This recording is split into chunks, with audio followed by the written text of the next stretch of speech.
For Ultimate Team on FC24, EA needed to incorporate a new feature that was going to keep their community intrigued throughout the whole year. We received this through the new Player Evolutions feature. Now ask yourself, has this feature been game changing in the first few weeks of FC24? Well, yes, but also no. In its incredibly short history, Player Evolutions have led to some differing opinions as to how well it's been implemented in its first ever go-around. As the theme has been for quite some time now, it seems like EA haven't quite mastered this feature yet, and there's no telling what the exact future holds. What I want to do is break down why this feature has really led to divided opinions within the FUT community, and potentially give my opinion on how they could make some positive changes. Oh, and before we get started, here's the current sub count. Do me a favor, subscribe. First things first, it definitely has to be said that Player Evolutions are fundamentally an amazing feature to have on Ultimate Team. This is a feature that the FUT community has been crying out for years at this point. Year after year, we're denied the ability to take our favorite players from the real world, or even just players from your favorite club who may not always get special cards, and convert them into absolute ballers to fit your team at any stage of the game. Well, with Player Evolutions, theoretically, we're now able to do just that. Whether you support a club from the Prem or from League 4, you've had an opportunity to upgrade at least one player from your club this year who you know would not have gotten a special card otherwise. But honestly, that's probably where the positives end. This is where some issues start to arise. You have to really ask yourself, who are Player Evolutions for? This is a question where the blame could really get shifted towards either the community itself or to EA. As I mentioned, fundamentally, the ability to upgrade a player is great. But let's take a closer look at the upgrades we have available. Looking at what we have now, we're able to take cards that are on 75 to 81 rated into 82 to 86 rated cards. This is a great thing to be able to do, right? Well, it really depends on who you ask. Now let's take an even closer look into evolutions by looking at the CDM upgrade that we have at our disposal. So we're gonna take a look at Lamina specifically because he's a Premier League player, and most people on Ultimate Team are probably rocking a Premier League team. The final version of this card doesn't look too bad, right? 85 defending, 84 physical, a good boost of the dribbling. However, there's still some fundamental stats made it to a certain part of the player base. For example, this card doesn't have the best pace, which for a CDM, most people are going to be looking for. His agility and his balance are kind of low, which for rats might not be a good thing. And his shooting, absolutely abysmal, which not everyone cares about, but some of the more hardcore players might. If you're casual, you'll think this is a sick addition to your club. If you're more of a hardcore player, this is an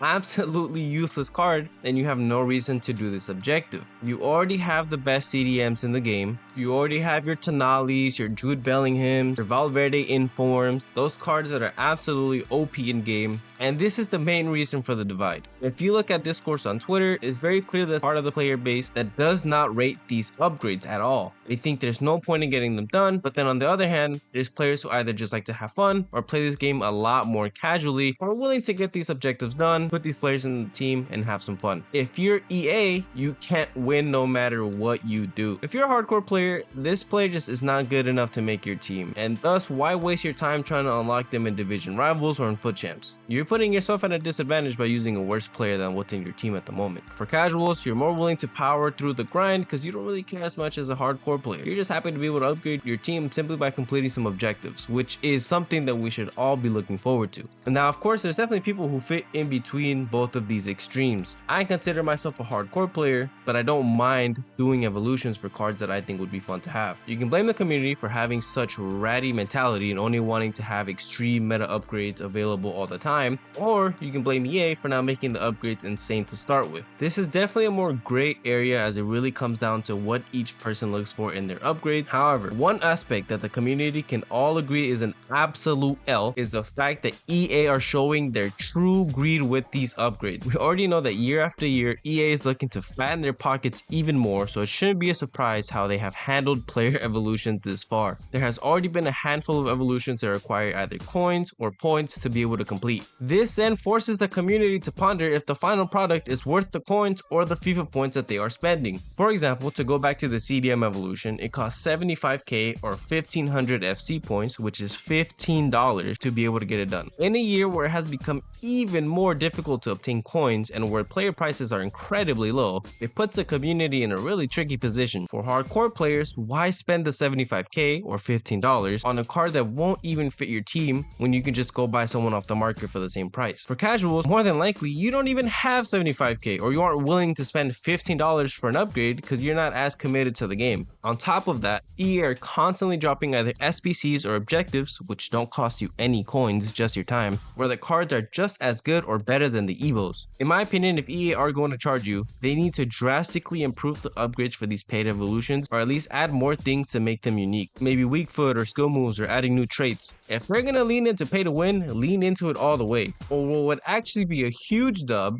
would be to stop charging your player base. That way, everyone can enjoy everything evenly. In my opinion, overall, evolutions are on a good path, I think. They're currently releasing them at a steady rate, which allows players enough time to actually complete the objectives. It really reduces the fear of FOMO, which a lot of games have nowadays. There's definitely still room for improvement, because of course, like I said, they haven't mastered this quite yet. Since I am a little bit more of a hardcore player, I definitely agree that some of the upgrades could be a little bit better. I'm not expecting Team of the Year upgrades already when it's still October, but a couple of the evolutions that we've gotten have been really bad, such as the right back one, which is very bad. It's meant for silver players, but it doesn't really make them very viable still. So this one kind of ends up feeling like a waste of time for both casuals and for hardcore players. If they made the boost maybe a little bit better in the defending and physical, now maybe we're talking. But as I mentioned, there's room for improvement. The biggest and most important thing that EA really needs to work on is either tweaking how much they're charging their players for these upgrades, or whether to even charge us at all. Let your players enjoy the game that they spent $100 on EA Sports. Let me know what you guys think in the comments down below. Also, how many Evos have you done in your club? If you enjoyed the video, don't forget to leave a like, comment, and subscribe. Thank you boys for watching. Peace.